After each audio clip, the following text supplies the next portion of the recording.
Good evening, everyone. I would like to thank you for joining us, and I'd like to welcome you to the Senior Thesis Exhibition Artist Talk with the group here.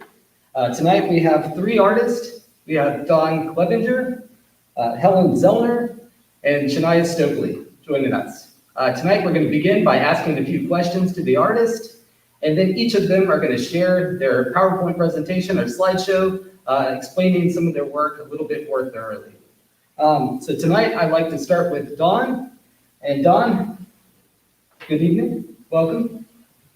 Can you tell us a little bit about your work and more specifically, what was the look you're going for? Because it's such a unique look to it. Can you explain that a little bit? I would describe my artwork as a sort of art nouveau. I have very strong anime influences, although I was also inspired by Gustav Klimt to use sort of my gold leafing, but instead, as a mixed media artist, I decided to go with something that I felt was easier to incorporate and went with a golden emerald paint. Okay, so the leafing process, is that what you're saying? You're using the paint instead? Yes. Excellent. Well, you spoke a little bit about your media. Can you explain a little bit about kind of your process and how you actually create the work? Sort of the mediums that I use are, I first have to lay down on like different layers of ink. So I have different gradients of black ink. So it's very grayscale. And then I go in after that's completely dry with watercolor, and I like to touch things up with Copic markers and polychromos pencils. And as I mentioned before, the gold enamel paint. Excellent. So it's a layering process of lots of different mediums, some kind of waterproof, so whenever you go back to the watercolor, interesting. So what kind of inspired you to make this work? I know you're going to speak more specifically about it later, but everybody's interested. My general inspiration for making this art was to work through some personal feelings and to really lay down what I'm thinking and how I feel onto paper as I'm creating it. Interesting. I think art is always one of those outlets to kind of express yourself. You spoke to Klimt as an influence using that kind of gold approach. Who are your other influences or sources? One of my other sources, his name is Hugh Niagen. He also does a lot of female portraiture, like I do female portraiture for the most part. And his work heavily inspired me through just the concept and thought of having these women suspended in sort of like a time and space. Often there's not a time of day in my artwork, and I feel like he was my inspiration for incorporating that. Interesting. So Korean-based artists. Yeah. Yeah, interesting. So those are two non-American influences, which is always nice to kind of get a world perspective a little bit. So what would you say would be, or I guess more importantly, did you have any issues coming up with a theme? And if you did, how did you kind of work through that? As you said before, well, influences, I really wanted to do a tarot deck, a full tarot deck of nature, and I have 12 currently, but I wanted to do a full 22. And I wanted to do them based off of different mythologies all around the world, but then I decided to work more personal, which let me settle on these characters that you can find in the King James Version of the Bible.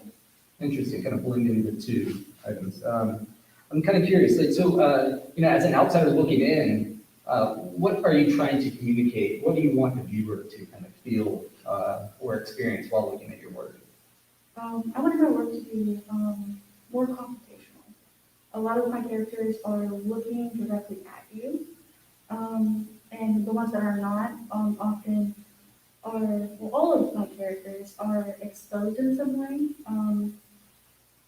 You can see their collarbones, their legs, their stomachs, sort of making the person view this and think about themselves. So exposing themselves physically in a bit. Okay, interesting. And I think that sometimes applying those kind of things and imagery can make the viewer feel slightly uncomfortable. What do you feel like you did well or something that maybe you could even improve upon? I feel like I did very well conceptually. I feel like I had really strong ideas about what I wanted to do. But I feel like I struggled heavily with the sizing of my paper, with being smaller than I am typically used to. And I really feel like I need to work more on my anatomy and bringing across my ideas. Interesting. Yeah, by changing the scale does change how you work with different mediums, which is interesting. So kind of in that same area, what did you learn about yourself as an artist or through this process of making this body of work? I realized that as an artist who works with a lot of wet and then dry and have to wait for a lot of like drying time, that I should not be rushing, that I really need to let my ink and my water like completely dry before trying to go in. It's taught me a lot of patience. Excellent. I think that's something all artists can kind of take into consideration. Um, and allowing things to dry is difficult, but sometimes by working on multiple things at once kind of can alleviate some of that pressure. Excellent. Well, thank you very much, Don. I know you're going to talk a little bit more in a bit about your presentation and work more specifically. All right, let's move on to Helen. Good evening, Helen. Hi. Thank you for joining us. Can you kind of expand a little bit about your work? Tell us a little bit about what does it look like and how does it feel and what was your overall kind of goal for your work? I have a series of large-scale illustrations that kind of depict a relationship between a girl and her mental state. So overall theme was kind of showing the interaction between what she's feeling and what it's like actually doing to her. So it's like a physical representation of a mental struggle. Interesting. And I mean, it's powerful work also. Can you explain a little bit about your process and how you're using the medium more specifically? So I work with ink, like entirely, it's primarily ink. So what I would do is I sketched them out of course, like a very light pencil. I did all the outside line work, and then kind of added some small details. And then I did, like a bit of cross hatching to add value. I did the hair, and then after everything was completed, like line work wise, I went over with a wash and I did a few layers of that, waited between the dried, and kind of really experimented with the values because I don't really use wash a lot. So I would water down the ink and then go over it until it dried, see if I was comfortable with the shade it could use. If not, I would go darker. Excellent. So what do you feel like you learned through that process? It seems like a timely process. What did you feel like you learned through that? I kind of learned to just go at my own pace and not be scared of the medium. Because when I was using the ink washes, I was kind of scared because once you put it on there, it doesn't go back. You can always go darker, but you can't go lighter. So I just kind of had to teach myself that, if it does end up, in a way I don't like. So in that same kind of vein, what do you feel like you did really well? The overall line work. Like I feel like technically I was pretty okay with that. I really like how on a smaller scale than I started with, I was able to include some of the same details that I first started out with. Which is a challenge, kind of in the same way. Whenever you increase the scale or kind of minimize the scale of something, different problems start to arise. So you spoke a little bit about this, but for our audience, I kind of want you to kind of expand upon it maybe a little bit right now. So what was the overall theme? You talked about some of the subject matter related to it, but what was your overall theme? The entire theme for this body of work is a personal experience with depression. It is a visual representation of how my mind felt. So I kind of felt, like bullied by my own self. So that's what that is. So how did you decide how to visualize that? Because it's such a mental thing. So how did you figure out how to depict that? I took a couple of I really thought about how I felt during that time when it was the most heavy, and I just came up with like a couple of phrases that were like interactions of how they would act with each other, and then I kind of sketched them out because the main goal is for them to physically interact the entire time. Very good. I mean, because it's such a personal story or personal experience, was it difficult for you to kind of present this to the public? At one point, yes, because I kind of felt like it was going in a place that was too deep. 'Cause it's kind of a subject that I haven't really touched on, not even with like close family and friends and stuff like that. So that's kind of why I made a character that wasn't entirely, it wasn't entirely me. So it was like a self-portrait. So I made an ambiguous person, so it wasn't too personal. And, because, I mean, this is such a heavy subject and can relate to a lot of people, I'm sure that your influences for this work kind of pulled through some of these things, or maybe stylistic decisions even. Who were those influences then? Or maybe sources you were pulling from? One of the main ones is the Golden Age illustration. So when I started drawing, I was really inspired by illustration from the 20s, editorial illustration from the 50s and 60s. Illustrators like Charles Dana Gibson. We did editorial illustrations of women. I found that really interesting. And Interesting. Any real fine art inspiration, or did you take a complete tangent and thought you'd go kind of this more editorial or advertisement kind of route? no. No fine art. Yeah, I just kind of felt like it didn't really fit in. Interesting. All right, thank you very much. Last but not least, we have Shania Stokley. Shania, welcome. Hey, Got a few questions for you. okay. Can you explain what was your theme to your overall your paintings here, and where you're pulling some inspiration from? So my pieces are neon anatomical expression. It's supposed to be like a duality between my relationship with my family and emphasis on my father and daughter relationship. And yeah.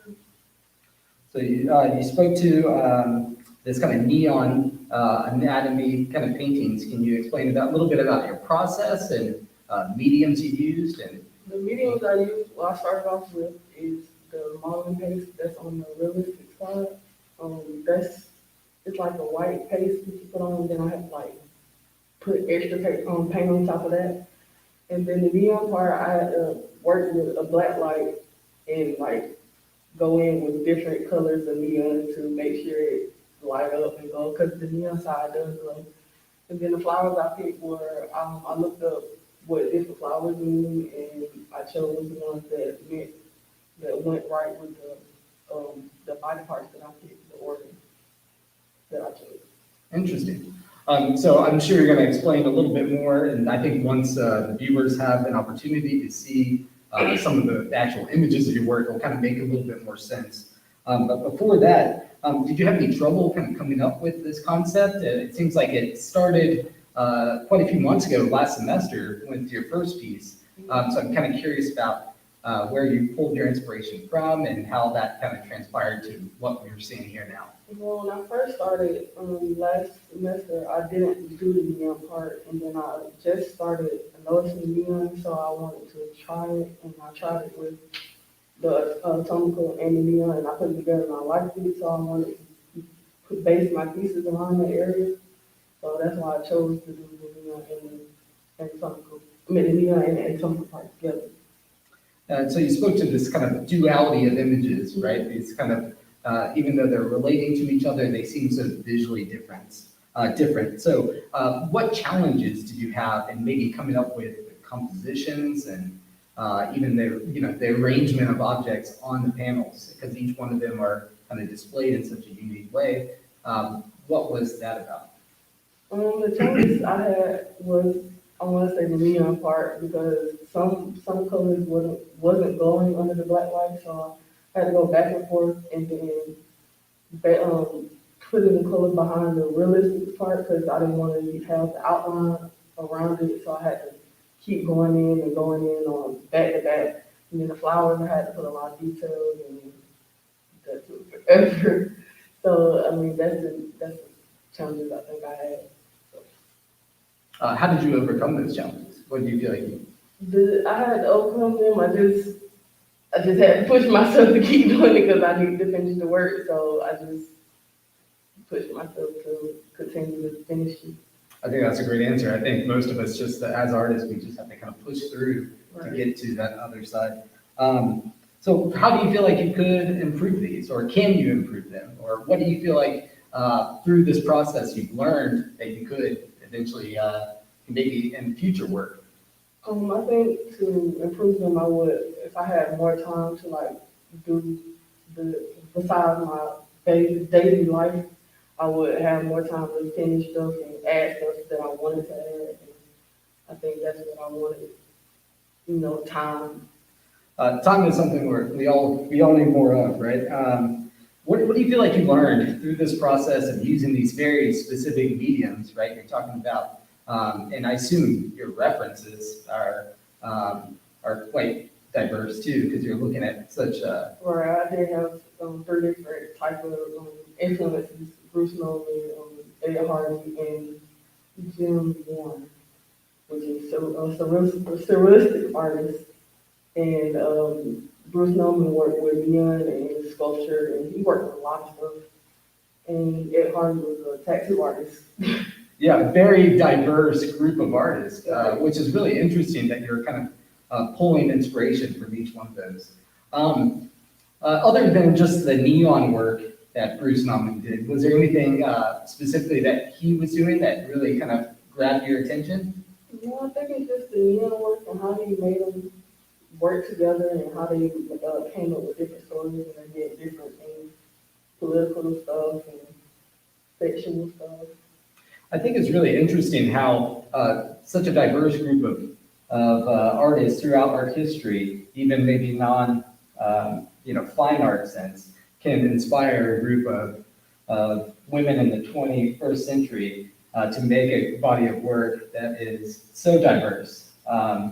So I think that's a good place to kind of stop, and I would like to invite Dawn to go and share her slideshow.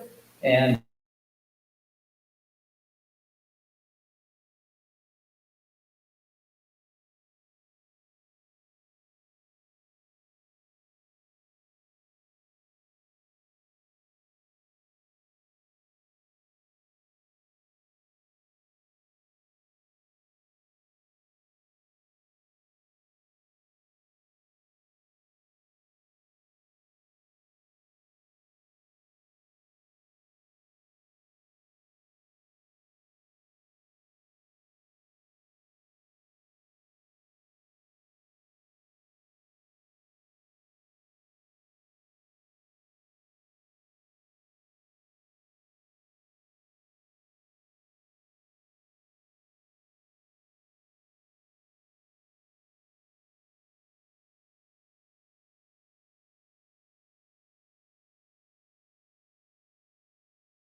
My Rebellion Through Tarot is a set of 12 cards from the Major Arcana.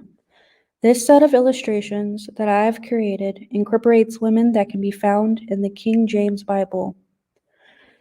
Tarot cards are viewed as taboo because they can be used for divination.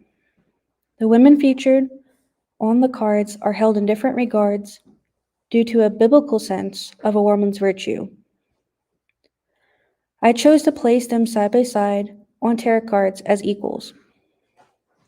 The combination of the two is a result of my disagreement towards the teachings of these two things specifically and the hypocrisy of the way I was raised in my household. Through my artwork, I want to explore the teachings of my grandmother about the King James Version of the Bible in my household and how that made me feel. I specifically took issue with the views on women in the Bible being written from a male-only perspective and how that point of view affected the way I thought through my developmental years.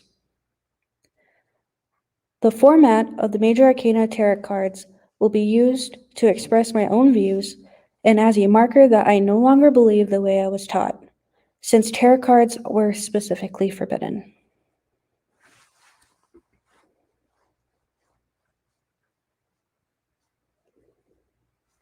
Next. The Chariot card. The meaning is a powerful figure that sits in a swift chariot, pulled unusually by two sphinx or horses. The figure is crowned and holds a sword or wand. The chariot is a card about overcoming conflicts, moving forward in a positive direction. One needs to keep going on, and through sheer hard work and commitment, they will be victorious. Depicted on the card is Huldah the prophetess. She was the one who encouraged King Joshua to continue his program of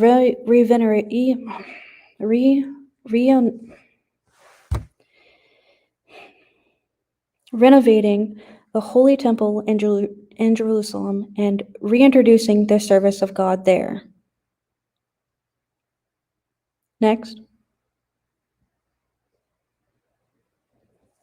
The empress sits on a throne wearing a starry crown, holding a scepter in one hand. The scepter is representative of her power over life. Her crown has 12 stars representing her dominance over the year, and her throne sits amidst of a field of grain representing her dominion over growing things. The empress is traditionally associated with maternal influence. It is the card if you are hoping to start a family. She can represent the creation of life, romance, art, or new business. Depicted on the card is Leah. Leah is Jacob's wife. It was not at all a happy one. So lonely was she that even the Lord took notice of it and blessed her with many children as consolation. Still, despite Rachel's infertility, Jacob still favored Rachel. Next.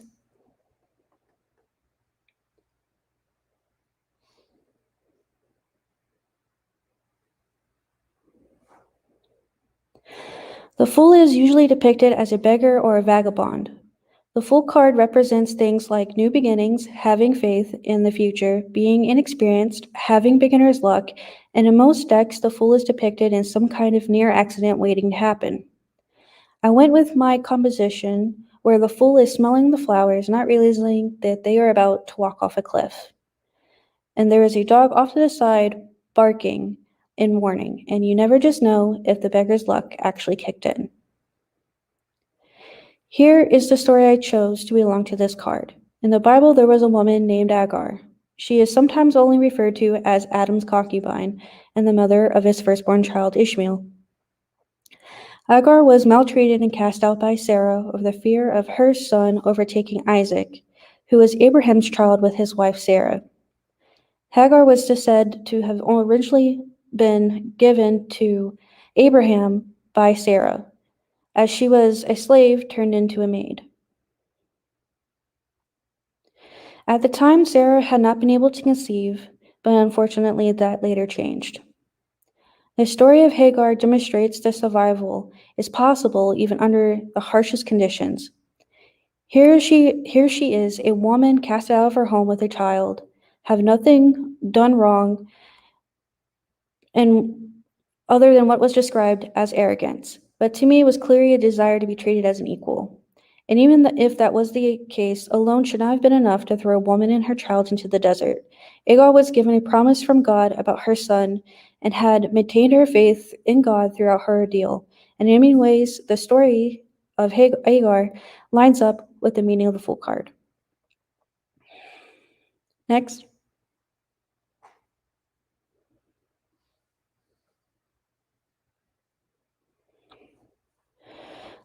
The Hierophant is seen seated on a throne between two pillars, symbolizing law and liberty, or obedience and disobedience.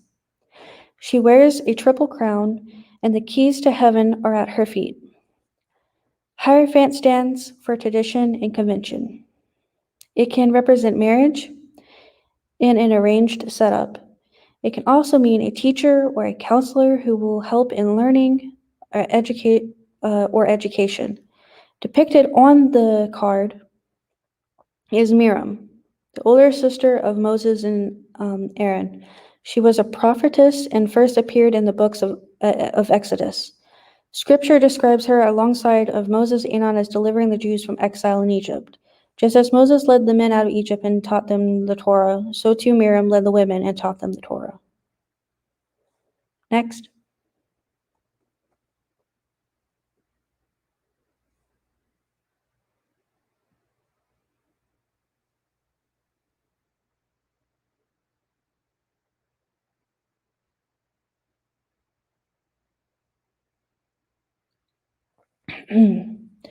The figure in the Justice card holds two objects, a scale in one hand as a symbol of balance and a sword in the other, to exemplify the preservation of that equilibrium, even by means of force. The Justice card indicates that the fairest decision will be made. Justice is a sword that cuts through a situation and will not be swayed by outer beauty when deciding what is fair and just. Depicted on the card is Rispa, one of Saul's concubines. Rispa would protect the bodies on top of the rock of Gibeah for 5 months, ensuring that they would not be eaten by beasts and birds of prey. They were eventually taken down and buried with the bones of Saul and Jonathan. Only once both restitutions had been made for Saul's betrayal of the Gibeonites, an olive branch extended to Rispa and the house of Saul. By giving Saul's son the honor of burial with their father, did God respond to the plea of the land and end the famine. Next.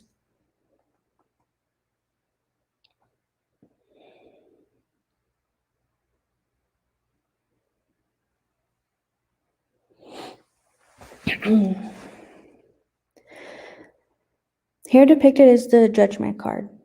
This card was the first card made in this set and ties in together many ideas behind this set of illustrations. The Judgment card normally depicts an angel, possibly Gabriel, and is depicted blowing a great trumpet. A group of humans of grayish complexion stand, arms spread, hands reaching, and are apparently emerging from the graves. There is a massive wave coming towards them to signify that no one can escape judgment.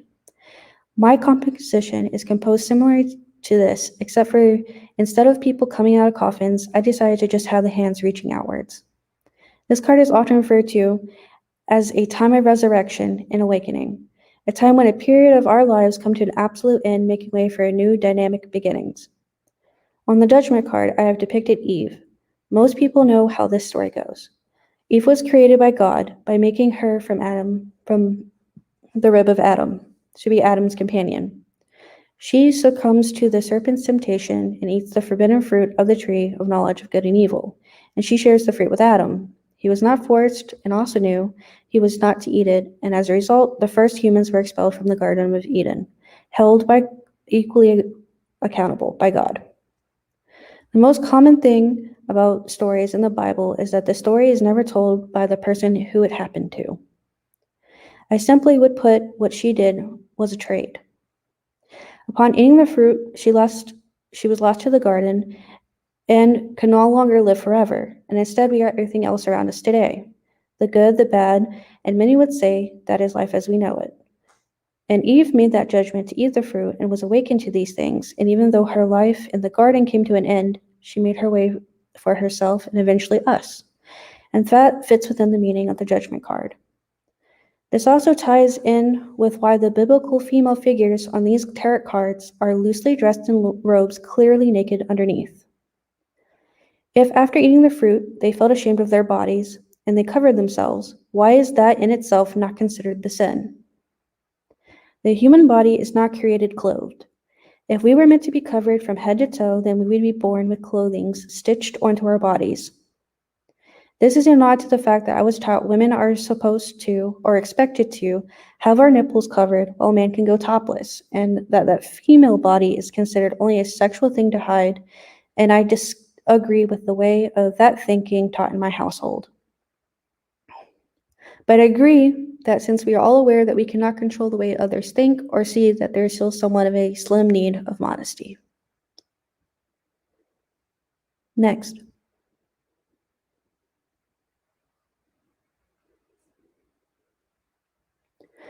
The image of the magician shows a figure who is standing in front of a powerful altar with tools that represent all four directions and the four suits in the tarot. When a magician appears in a spread, it points to talent, capabilities, resource at the person's disposal to succeed. The message is to tap into one's full potential rather than holding back, especially when there is a need for transformation. Depicted on the card is Judith. Tells of a Jewish widow, Judith, who uses her beauty and charms to destroy a general and save Israel from oppression. She gains his trust and proceeds to decapitate him as he is drunk. She returns his head to her fearful countrymen. Having lost their leader, the enemies disperse and Israel is saved. Depicted in usually decapitating Holofernes in defined clothing. Unusually with black or red hair, but since I am working in grayscale, I have decided to make her robe red instead. Next.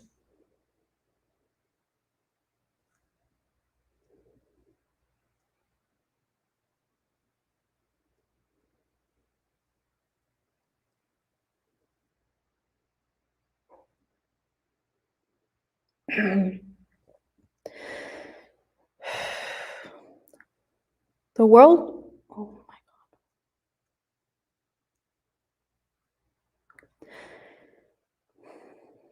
The meaning of the moon card is of illusion and deception, and therefore often suggests a time when something is not as it appears to be. Perhaps a misunderstanding on your part or a truth that you cannot admit to yourself.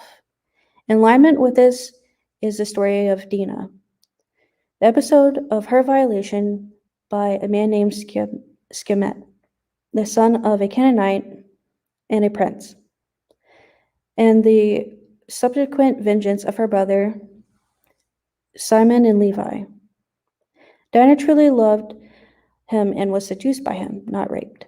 Her brothers would have deceived them and his father by agreeing to their terms for Dinah's hand in marriage. However, this led to the circumcision and eventual death of all the men in the city. It foreshadows later happenings and prophecies further along in Genesis, dealing with the two violent brothers. Next.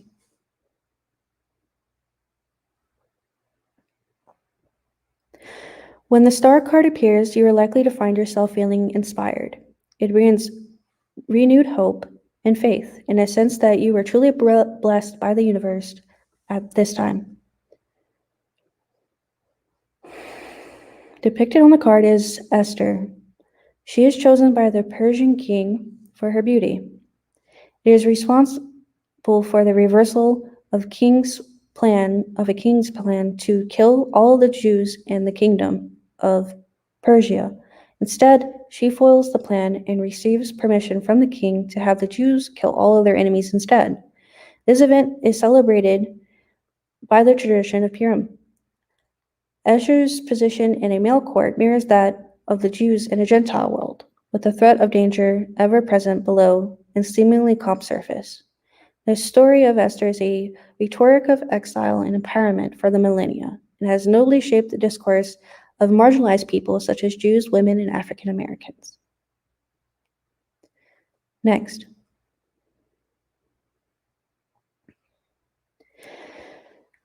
This card is Temperance. It is normally shown depicting a person pouring liquid from one receptacle into the other. In many decks, the person is a winged person or an angel, and usually female or androgynous. It stands with 1 foot on the water and 1 foot on the land. This card indicates that you should learn to bring about balance, patience, and moderation into your life. You should take the middle road, avoiding extremes, and maintain a sense of calm. The story behind this card is that of Mary Magdalene. She traveled with Jesus as one of his followers and was a witness to his crucifixion and its aftermath. Held support in his ministry out of their resources, indicating that she was probably relatively wealthy. Mary Magdalene is a witness not only to Jesus' execution, but also was present at his burial. She is also known in some Christian traditions as the apostle to the apostles. Mary was a sinful woman, but eventually repented and became one of Jesus' closest disciples, and she was the only one to truly understand his teachings. Next.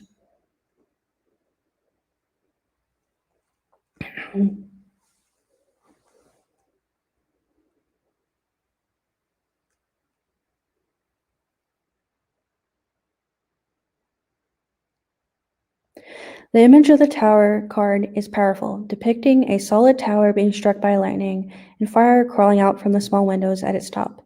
The tower is commonly interpreted as the meaning of danger, crisis, destruction, and liberation.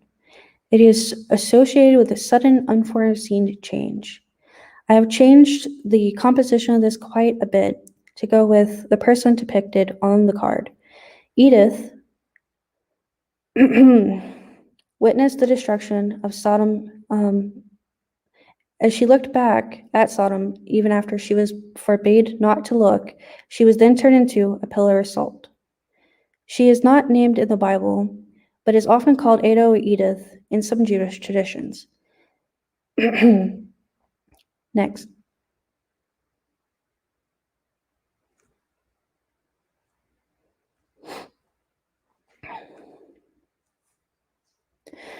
The world card often depicts a naked woman hovering or dancing above the earth, holding a staff in each hand, surrounded by a green wraith being watched by various creatures.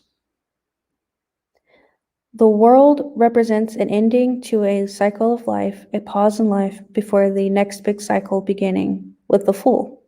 It is an indicator of a major and inexplorable change of a tectonic breath. Depicting on this card, I have decided to place Mary. She is considered to be a saint of the religion and even prayed to in the Catholic Church. She holds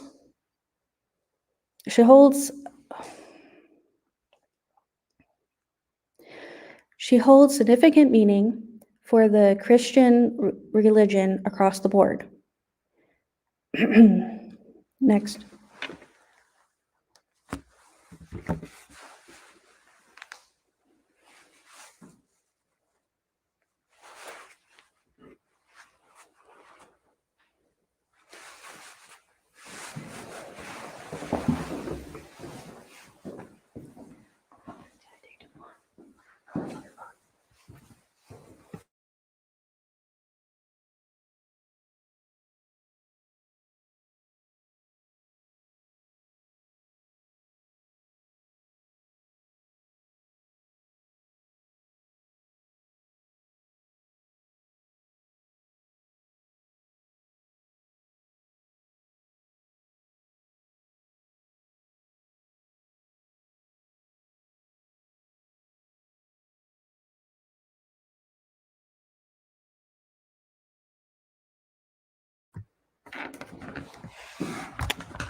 Okay. Neon anatomical expressions is 5 large-scale acrylic paintings on canvas. The pieces are focused around 5 major organs: ears, heart, lungs, brain, and kidneys.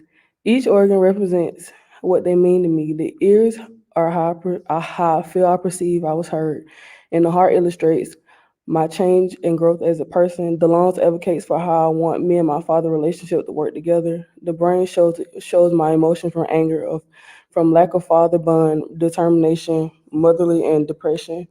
And the kidneys express getting rid of waste, toxic friends, and people in my life. The paintings will show realistic organs anatomy with a surrealistic twist with nature, and will introduce a neon tubing look with acrylic paint. My senior thesis would depict my life and relationship with my family, with emphasis on my father and daughter relationship. These pieces would be very expressive, shedding light on my built-up anger and bottled up emotions.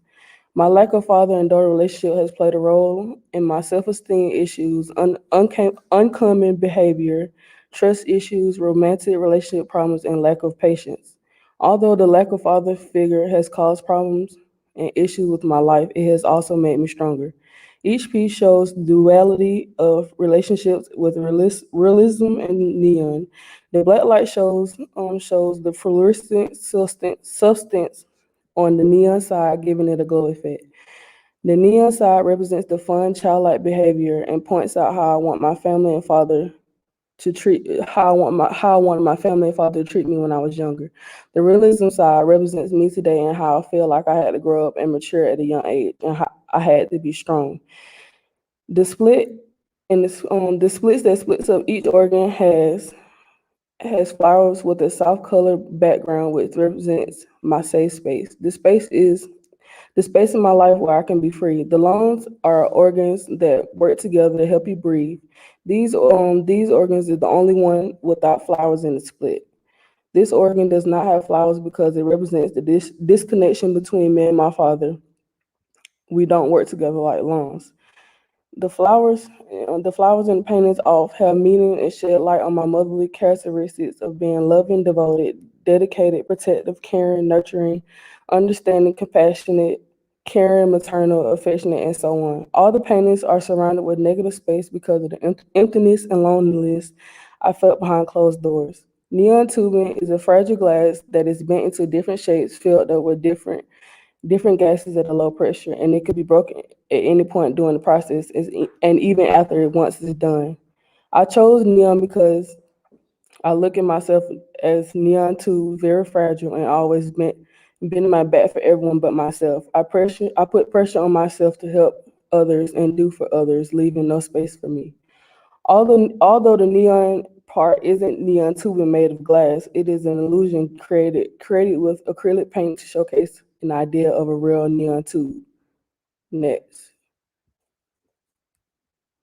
So this is my piece is titled A Thin Line Between.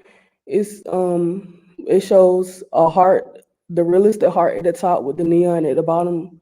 The neon is blue neon, and then the flowers in the middle represent change, transformation, new beginning, rebirth, pride, determination, beauty, and emotional pain of and physical difficulties. So this painting is supposed to be about my change as a person and what I overcome as my growth in today's life. Next. This is the long piece. This piece is supposed to be about my father and daughter relationship. And as you see, the flowers are not in the middle, as I said before. I didn't put flowers in the middle because it's supposed to show the disconnection between me and my father. And as you see, the realistic side has the modeling paste behind it, and the black is the color that's mixed with the black is purple to give it that like purple black look color, and then the neon color is yellow. Next. This is the earpiece. As you can see, it's giving a representation of the yin yang symbol, and the neon is orange, and you can see it's the other side of the ear is flipped upside down, and the flowers is the dandelions. The dandelions represent fun-like behavior, youthful joy, and surviving challenges. It also can mean a wish, making a wish. Next. This is my brain piece. This is titled uh, Mentally Gone, and these have hydrangeas in the middle. And the hydrangeas are representation of emotions, and this is a piece that's supposed to be stating my emotions and how I went through different obstacles of pain and being in the shadows, not expressing how I feel, and that's it. Next.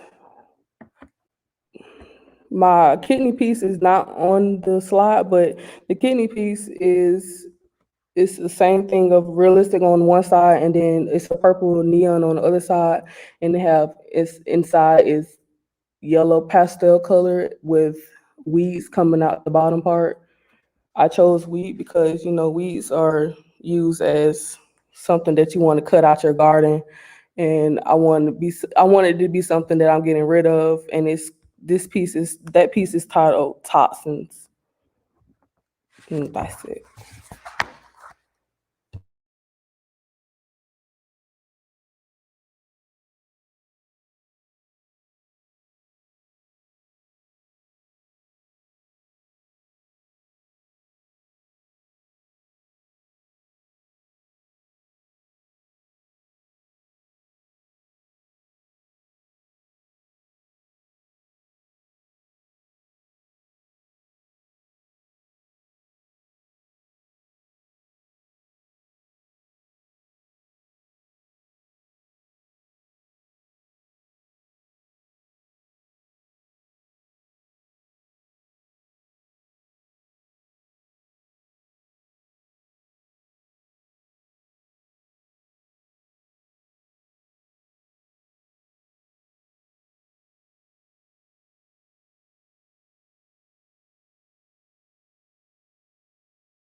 What she does is a series of large-scale ink illustrations expressing a physical relationship between a girl and her mental disorder.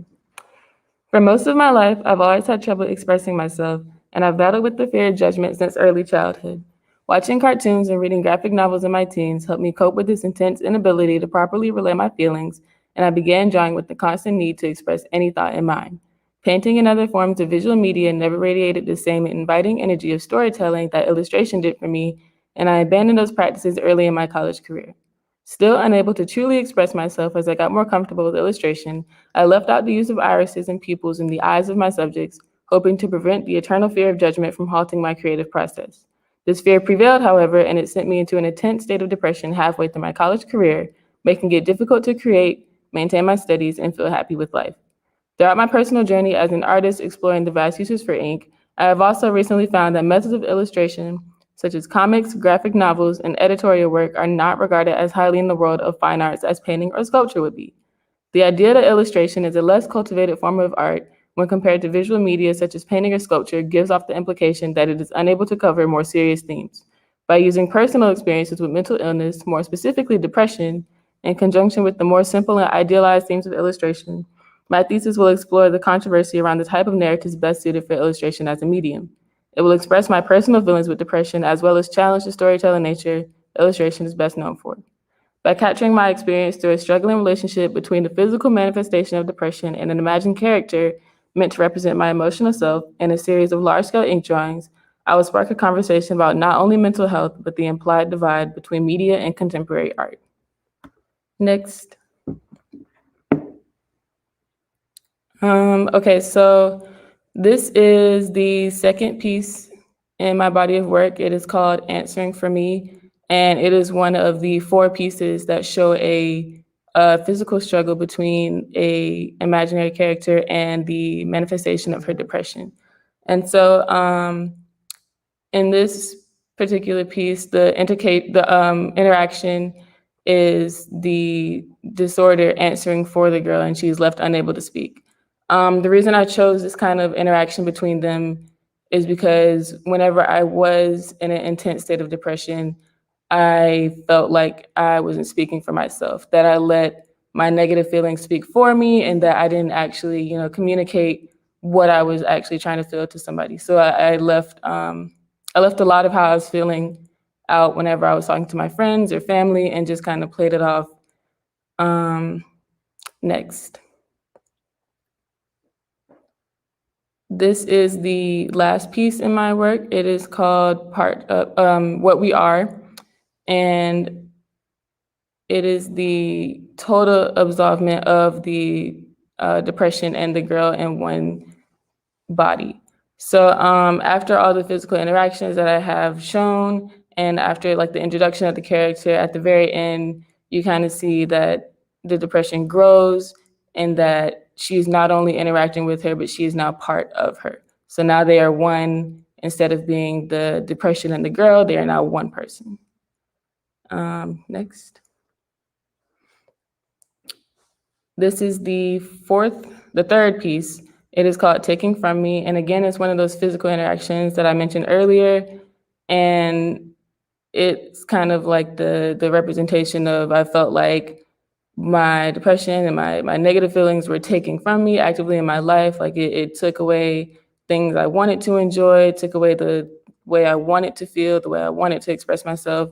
I felt like that was all kind of snatched from me and I couldn't do anything about it. Next. This is the fourth piece called Holding Me Back.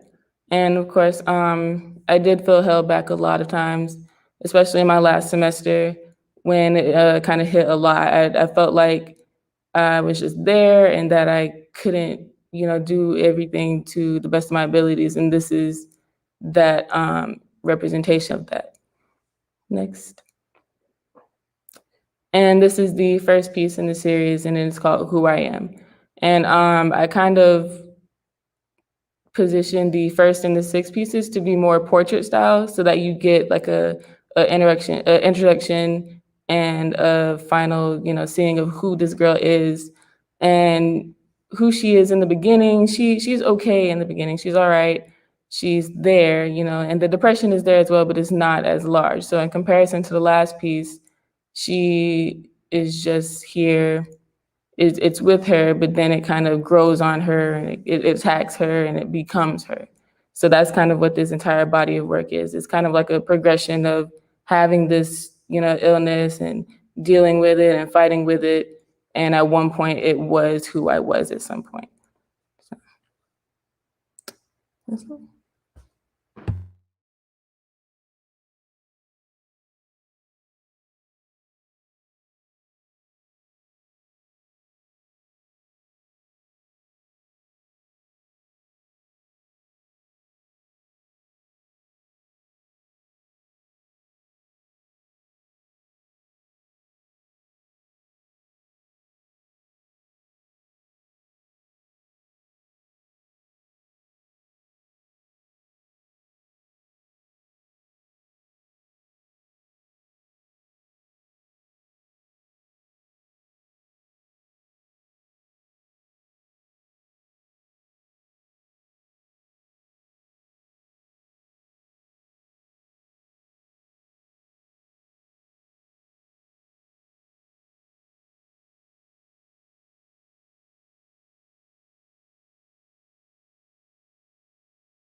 All right, welcome back, everyone. Now that we've heard from our artist, I would like to invite everybody on our Facebook Live event to ask any questions to the artist, and we'll try to get those answered. I'm sure that you have many questions at this point, so we'll take a few minutes to take those questions.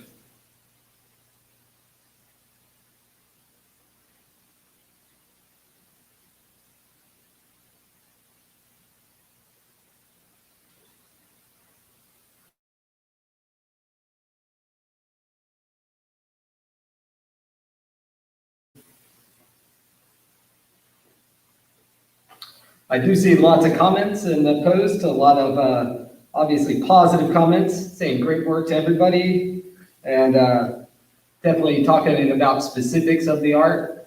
I think that we have a great body of work, and I'm curious to see, I see more posts popping up now.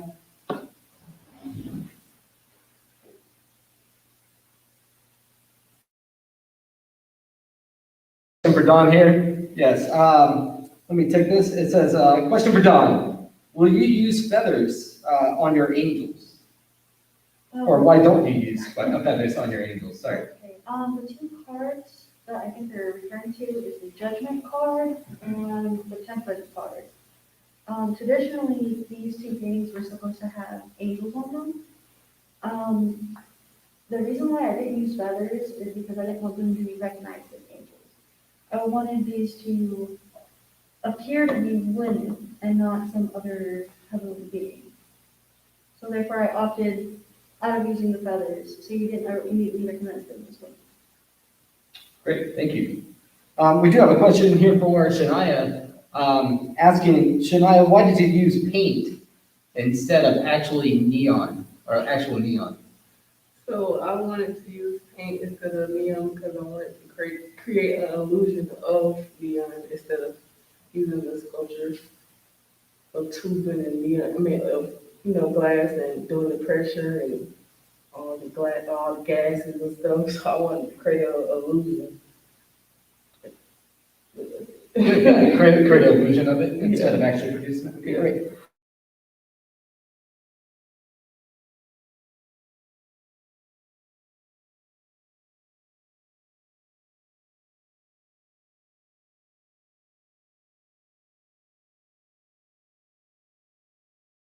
Okay. There's a question for, they want to know, what is the favorite pieces from each artist? My favorite piece is the heart. That's the title of thing on 20. Great. Don? Is it okay if I have three? Start with one. Okay. I guess my favorite pieces have to be the judgment card. I know I talked about that one a lot because it really ties into the whole concept of the set parts. Great. And Helen? I'd have to say my favorite one is my last one, called Part of Me. I just really like how it was like the total combination of the entire body work. It's just a whole little something like There is another question here, asking Helen, what was the purpose of them being black and white? I chose black and white because I feel like color is kind of a distraction at times.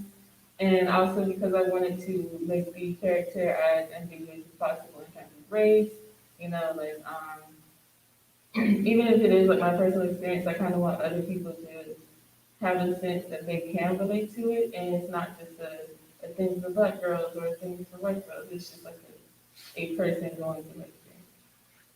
Excellent. There's a question, I assume this is for Shania. Will your paintings actually glow in the dark? Yes, the neon side, they do glow in the black light. They don't glow when you cut the light off, but as soon as you put the black light on, they do glow. Great. So there was some kind of specialty paint that you used? Yes, black light painting, neon black light painting. All right, great, thank you. The question is for Dawn. Why do you use such little color in your paintings? Okay. I use such little color in certain places because I wanted it to act as like a focal point and draw your eye to what I consider the main subject would be the women in the painting. So a lot of the robes are the only place you can find color in the composition. And so I just to draw interest to the subject matter, excellent. Another question for Shania. Did the artistic process help with going on with what's in your relationships? As of now, no, I don't think it has helped it right now, but I mean, time will tell. But no, not right now. Excellent. Question for everyone.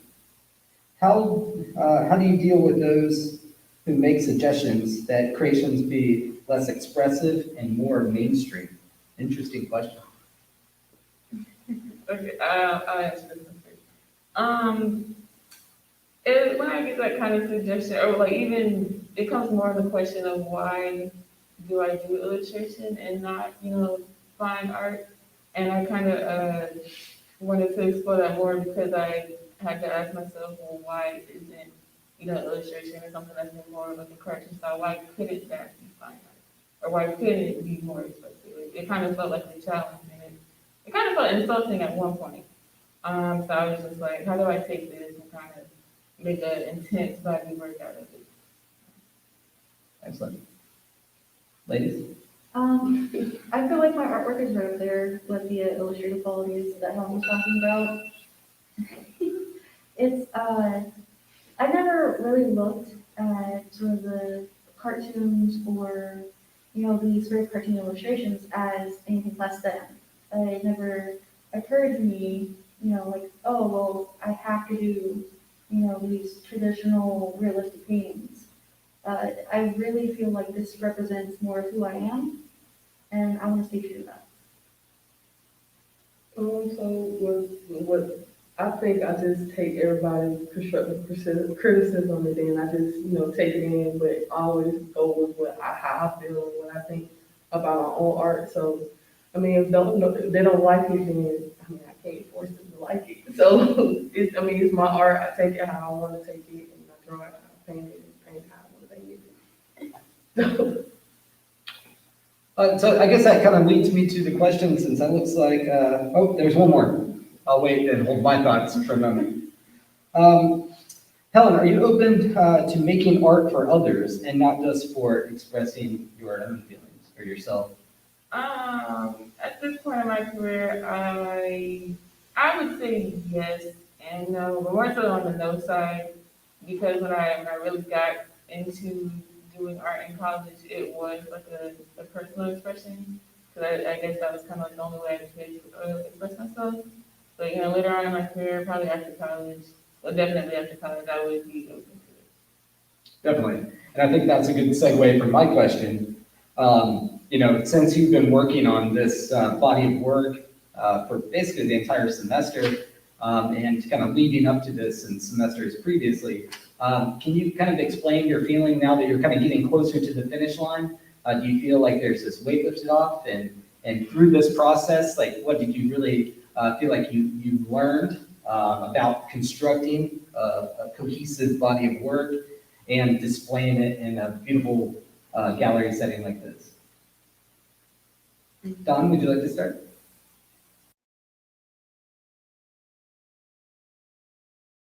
Going into this program, I never really thought that I would see my art hanging up in a gallery, to be honest. I never expected to make money from it either. I went into art solely because it's just a form that I feel most accurately I can represent myself and express myself. That changed the more I learned. And I feel like this program has really opened my eyes to the importance of having your art hung up in the gallery. And it really makes me feel like this artwork is professional. Like I am a professional artist, seeing it hung there on the wall. Good answer. I like that a lot. Helen, how does that make you feel? This whole process. It's definitely a process. At the beginning of the semester, I kind of went into it, and even last semester, I kind of went into it thinking that, oh, I create this body of work, I kind of explain myself, boom, it's up there, it's when I got into it, and when we started talking about, like the part of the abstract and concept of like technique and how all these things have to be one unit, it did get a little rough, and it was kind of a struggle. And seeing as how when I did come into this major, there were a lot of parts about art that I didn't know existed, such as like you had to have, like there was a formal language to art, and there are formal ways to explain that other than, oh, I like this. So it's pretty, I kind of took on that and used it for my pieces. But overall, I would say that the process has been like really rewarding. And like Don said, it is kind of a good feeling to just like look at the wall and see my work up there. There's definitely a lot that I would take from this experience and apply it if I ever do like show my work again. So yeah, that's it. Well, hopefully you do, and that's good to hear that you've enjoyed the process and kind of feel proud of it in the end. Shania? So this process for me has been really hard. Had a lot of stress, and it was real stressful, but I was going through these sessions where I didn't know how to express myself through the art and know how to explain it to someone else to know what I was doing. So I was having a hard time, telling them I want to do this and not letting them accept it. Like they wanted more and more and more, and I was having a hard time dealing with that. So that process for me was hard, but the outcome was great. I'm glad I finished and did everything that I wanted to do, and you're right, it is rewarding, and I'm glad it's the finish line. I'm glad it's over. I do want to clarify, this is the finish line of your undergrad Yeah, experience, right? You're still going to continue to make art. Yeah. It is a stressful process of working really hard, and hopefully we can explain to some of the viewers that are maybe not artists and just maybe family and friends that this is a really difficult undertaking, and it takes a lot of hard work to not only produce the work, but to be able to talk about it and using the vocabulary and thinking in a different way. It's really it is a difficult process. Yeah. With that being said, I believe. Okay. Oh yeah, I see. Don, do you see yourself doing commissions in the future? I'm doing commissions now. Okay. But yes, in the future, as long as like some personal thing pops up, I'm always looking for commissions. I love doing art, and that makes me else happy. during my art and, get paid for it. I'm always open to take commissions. I think that's a great perspective to have. Is there another question? I think that, Leilani, a question for everyone. What was the hardest part of the whole process of creating your work of art? For me, it was, I want to say all of it, the neon and the realism side. It was real hard for me, especially doing all the detail and going back in and saying, oh, no, I got to add this part in there. And it was just, that was difficult for me. Good. Helen? Aside from the work itself, framing my work was probably the hardest part. That was the part that kept me up at like 6 o'clock in the morning because I've never framed my work before. And so this is the first time I have to learn how to do it basically overnight. It's a really trying process. I agree. Don?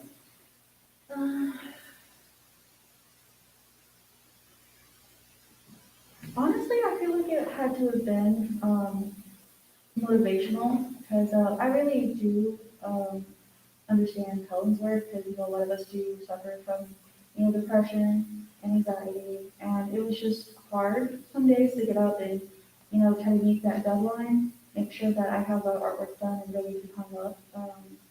I feel like that was the biggest struggle.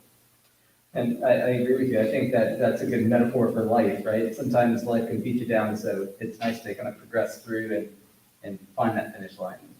It's great. I think that's all the questions, and I want to thank all of our Facebook Live viewers, family, and friends coming to visit us. Congratulations, ladies! Great show. And at this time, we're going to take a little tour around the studio, or excuse me, around the gallery, and see each work of art kind of up close, and probably get a little better scale of it also. Thank you very much. Thanks for being here. Good night.